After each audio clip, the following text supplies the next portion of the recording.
Olá, o Projeto Eureka falando novamente sobre a boa matemática. Posso fazer perguntas, professor? Com licença. Posso perguntar? Pode e deve. Não sendo inconveniente apenas, essa é a ideia. Todos os professores gostam de uma indagação, mais ainda quando ela é feita dentro do sentido que se propõe e, sobretudo, olhando para a matemática. O professor Domingos, que estará daqui a pouquinho com vocês, assim como os outros colegas, o professor Tony, em física, ambos que trabalham com exatas, têm enorme disposição em esclarecer detalhes. Eles sempre nos dizem assim, olha, como é importante que o aluno faça perguntas, desde que sejam relevantes, insistimos nisso, e que demonstrem que o aluno está caminhando, refletindo, raciocinando de acordo com a aula. Então não se acanhe, faça perguntas ao seu professor sobre a aula de agora, que trata do assunto matemática.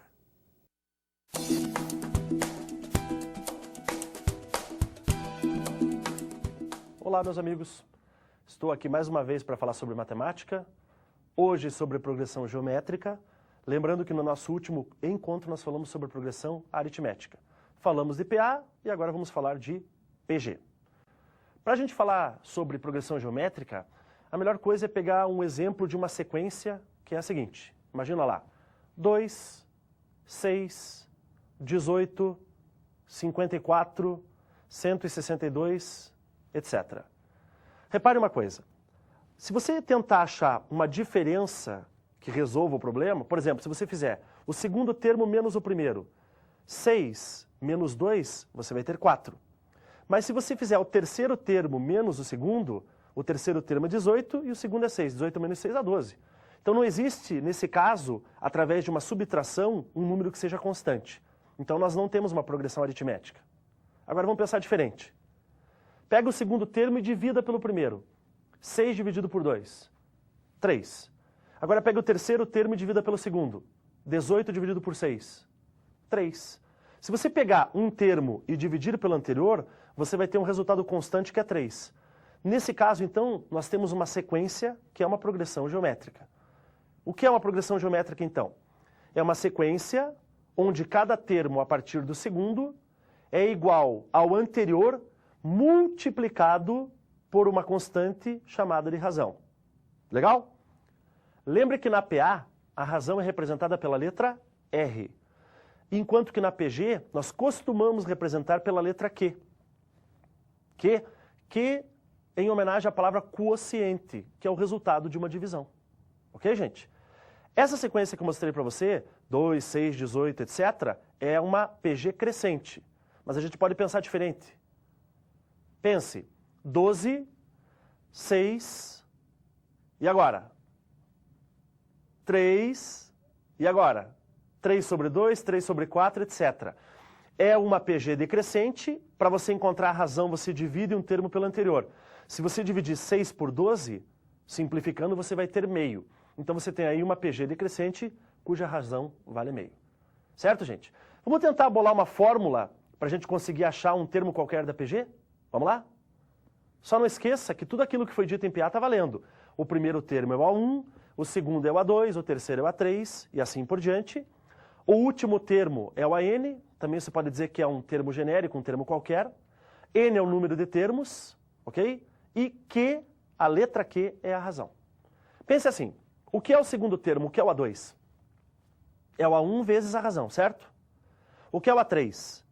É o A1 vezes a razão ao quadrado. O que é o A4? É o A1 vezes a razão ao cubo.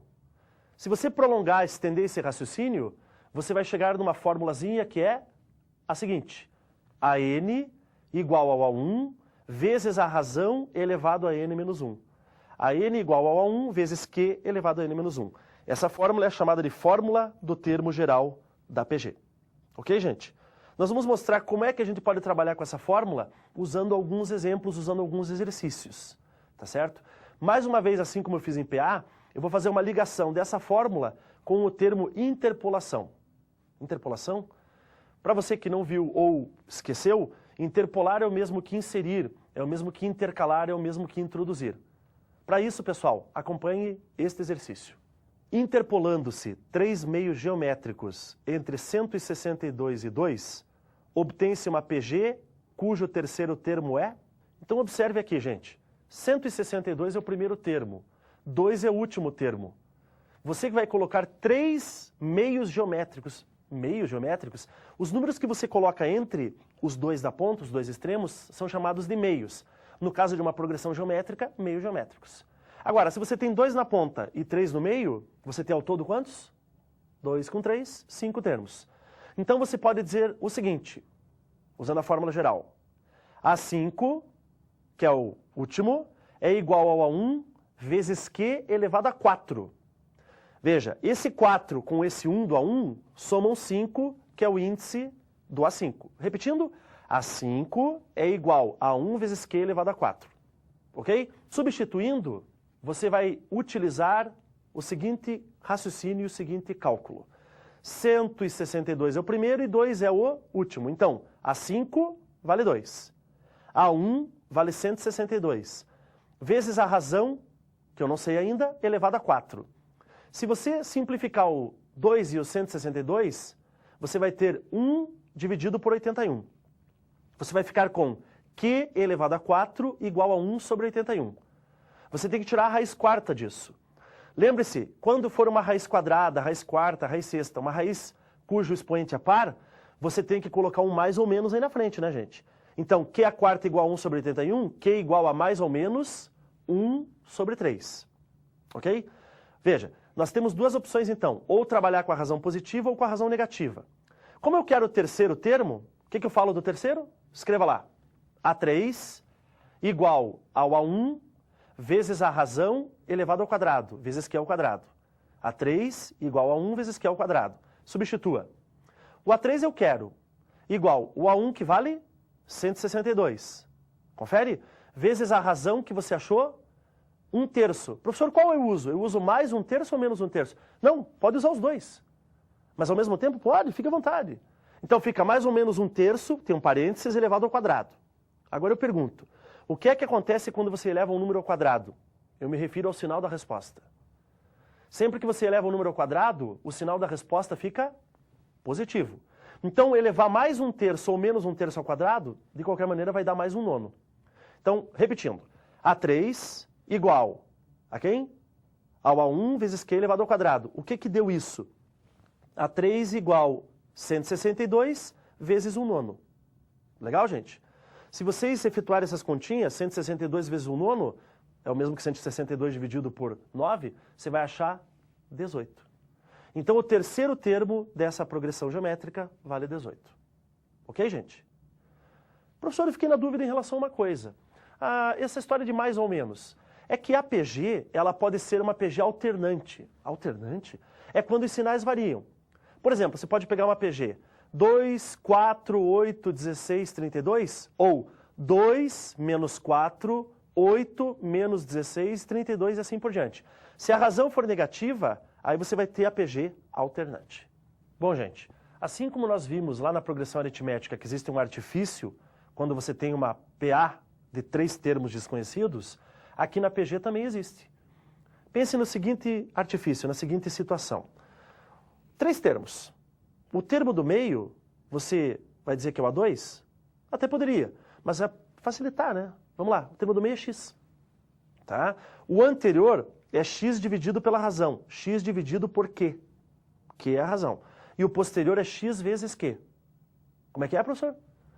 O termo do meio é x, o anterior é x dividido por q e o posterior é x vezes q.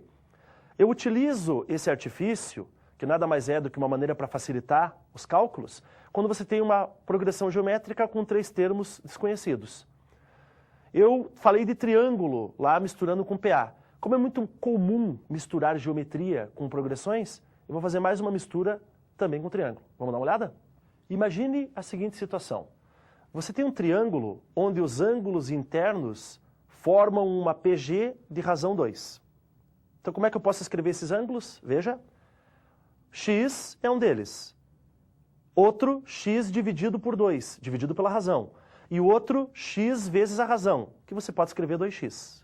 Correto? Então como é que ficam os ângulos? X sobre 2, x e 2x. Você lembra que a soma dos ângulos internos de um triângulo vale 180 graus, não lembra? Teorema angular de Tales. Então faça isso. Anote aí. X dividido por 2 mais x mais 2x igual a 180. Tudo bem?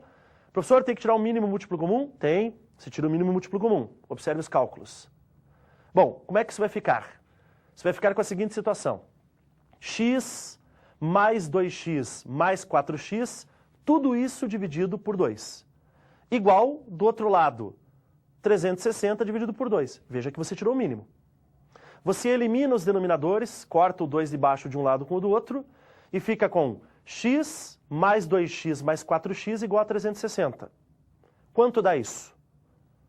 7x igual a 360, e se você passar dividindo esse 7, você vai descobrir que o x vale 51,4. Este é um dos ângulos.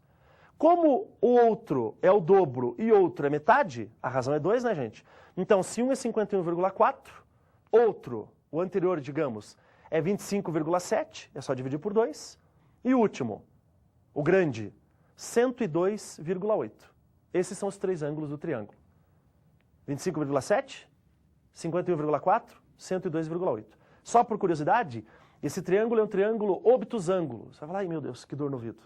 Obtusângulo quer dizer que um dos ângulos desse triângulo é maior do que 90, ou melhor, está entre 90 e 180 graus. Correto, gente? Daqui a pouco a gente continua falando sobre soma de PG.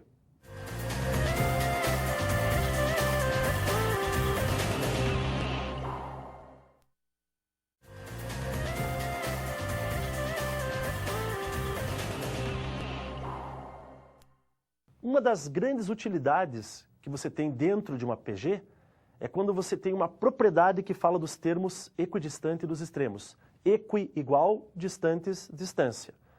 Imagine aí a seguinte PG. 1, 2, 4, 8, 16, 32 e 64. Quantos termos tem essa PG, gente? Conte aí. São 7 termos, não são? Bom, se ela tem número ímpar de termos, significa que ela tem um termo no meio. Então eu vou falar de duas propriedades numa só. Multiplique os dois da ponta. Quanto é que dá 1 vezes 64? 64. Agora multiplica 2 vezes 32. 64. 4 vezes 16. 64. Então, o produto dos termos equidistante dos extremos é igual ao produto dos extremos. E quando a PG tem número ímpar de termos, que é o caso, quem é o termo do meio? 1, 2, 4, 8, 16, 32, 64, 8, não é? Quanto é que dá 8 ao quadrado? 64. Você falou, nossa, professor. Gente, isso chama média geométrica. Assim como numa PA vale uma média aritmética, na PG vale a média geométrica. Ou seja, o termo do meio ao quadrado é igual ao produto dos extremos. Ok? Essas duas propriedades são bastante úteis para uma série de situações. Correto? Lembre bem delas porque com certeza você vai utilizar aí no seu vestibular. Bom, além disso, a gente tem um dos assuntos mais importantes de PG, que é a soma dos termos de uma PG. Esse assunto cai muito em concursos vestibulares. Vou mostrar para você quais são as variáveis desse assunto? Vamos lá? Bom, primeiro que você pode ter uma PG finita ou infinita. Vamos começar com a PG finita. Para você encontrar a soma dos termos de uma PG finita, quer dizer que tem uma quantidade limitada de termos, você tem duas opções. Ou você usa a fórmula Sn, que significa a soma dos termos, é igual. Veja aí. A n vezes q menos a1, tudo isso dividido por q menos 1. Essa é uma possibilidade. Quer outra? Imagine a seguinte. Sn é igual a 1 vezes, abre parênteses, q elevado a n menos 1, fecha parênteses, dividido por q menos 1. Essas duas fórmulas servem para a mesma coisa, achar a soma dos termos de uma PG finita. Qual é a vantagem da segunda fórmula que eu falei em relação à primeira? É que a segunda depende do A1 apenas, e a anterior depende do A1 e do AN. Claro, depende de outras coisas, da razão, etc. Mas, comparativamente, a segunda depende do A1 e a anterior depende do AN e do A1. Tá certo, gente? É claro que eu posso dar muitos exemplos, mas talvez um exemplo que é bem elucidativo é uma história ou uma lenda que aconteceu, segundo conta a lenda, na Pérsia. Ok? Para isso eu vou resolver um exercício com vocês. Me acompanhe. Quando o rei da Pérsia pergunta qual a recompensa que desejava, o inventor do jogo de xadrez pediu 1 grão de trigo para o primeiro quadrado do tabuleiro, 2 para o segundo, 4 para o terceiro, 8 para o quarto e assim por diante, dobrando a quantidade para cada quadrado subsequente. E pergunto, quantos grãos de trigo você vai ter ao total nesse tabuleiro?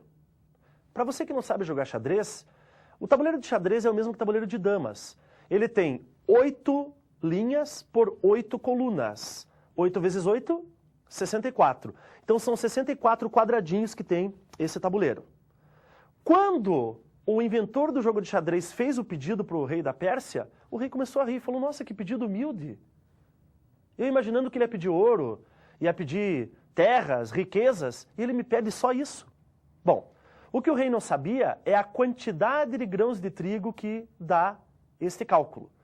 Vou te mostrar como é que faz o cálculo. Vamos lá? Me acompanha. Veja, você conhece o primeiro termo dessa progressão. Você vai falar, mas que progressão é essa? Não é uma PG, gente? Pensa, 1 grão, 2, 4, 8, 16, 32, 64, isso é uma PG. Qual é a razão dessa PG? Divida um termo pelo anterior. A razão é 2. Está dobrando termo a termo. Quantos termos ela tem ao todo? 64, que é o número de quadradinhos do tabuleiro, não é verdade? Então você já tem todos os dados para usar a fórmula. Vamos a ela? Vamos lembrar da fórmula? Vamos lá? Sn igual a 1 vezes Q elevado a n menos 1, dentro do parênteses, dividido por Q menos 1. Substitua. Vamos lá. A soma dos 64 é igual ao primeiro, que é 1, vezes parênteses, razão, que é 2 elevado a 64, que é o número de termos, menos 1. Fecha parênteses. Embaixo, 2 menos 1. Bom, 2 menos 1 embaixo dá 1. Dividir por 1, nesse caso, não vai fazer diferença no resultado, certo? Em relação ao numerador. Qual o resultado final disso? 2 elevado a 64 menos 1. Gente, essa é a quantidade de grãos de trigo que pediu o inventor do jogo de xadrez. Como as pessoas em geral não têm muito contato com potências, esse número 2 elevado a 64 menos 1, gente, é um número muito grande. Você sabe o que dá isso de trigo? Dá para fazer o seguinte, dá para você cobrir o planeta Terra todo com uma camada de aproximadamente 2 centímetros de trigo. Você vai falar, você está falando sério, Domingos? Tô. Sabe o que mais? Se você construísse um celeiro, sabe qual seria o tamanho do celeiro? Mais ou menos assim. Ele teria que ter 10 metros de largura, 4 metros de altura, e sabe qual o comprimento? 300 milhões de quilômetros. Você vai falar, professor, não faço ideia do que seja isso. É o dobro da distância da Terra ao Sol, mais ou menos. Você vai falar, nossa, mas professor, não... é isso mesmo? É isso mesmo. Essa quantidade de 2 elevado a 64 menos 1, gente, expressa um número muito grande.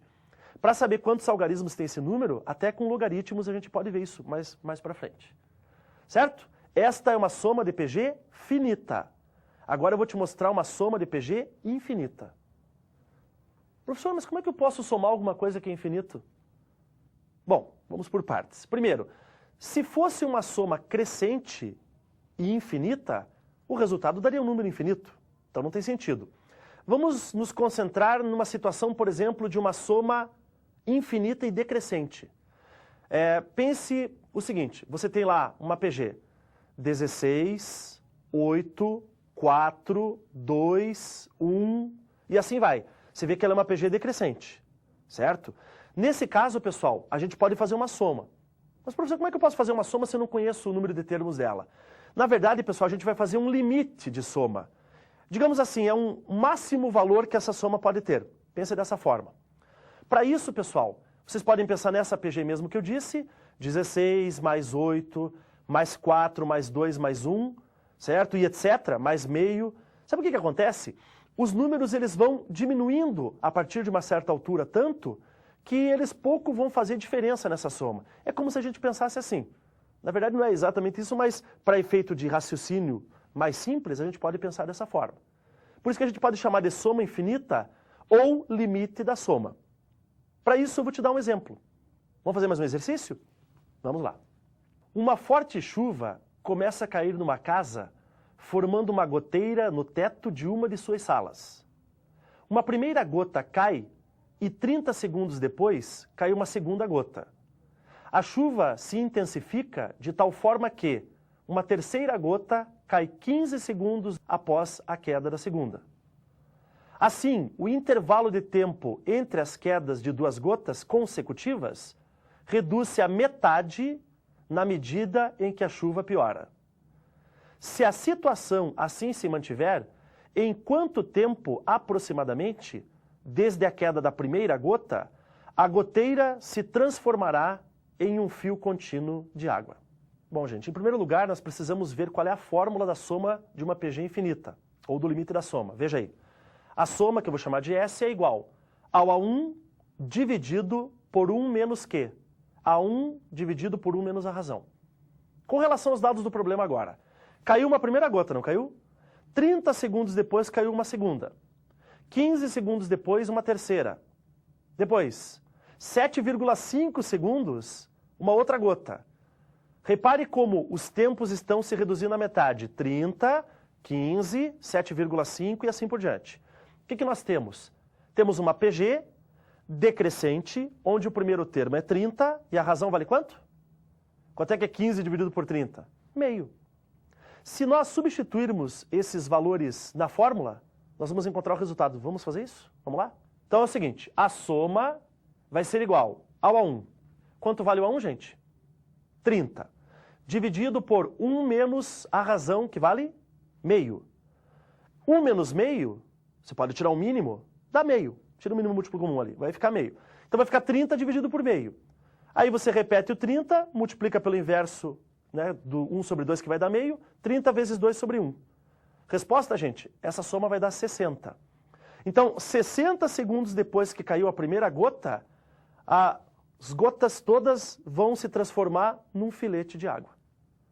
Legal? Veja só, 60 segundos depois, 1 minuto depois apenas. Ok, gente?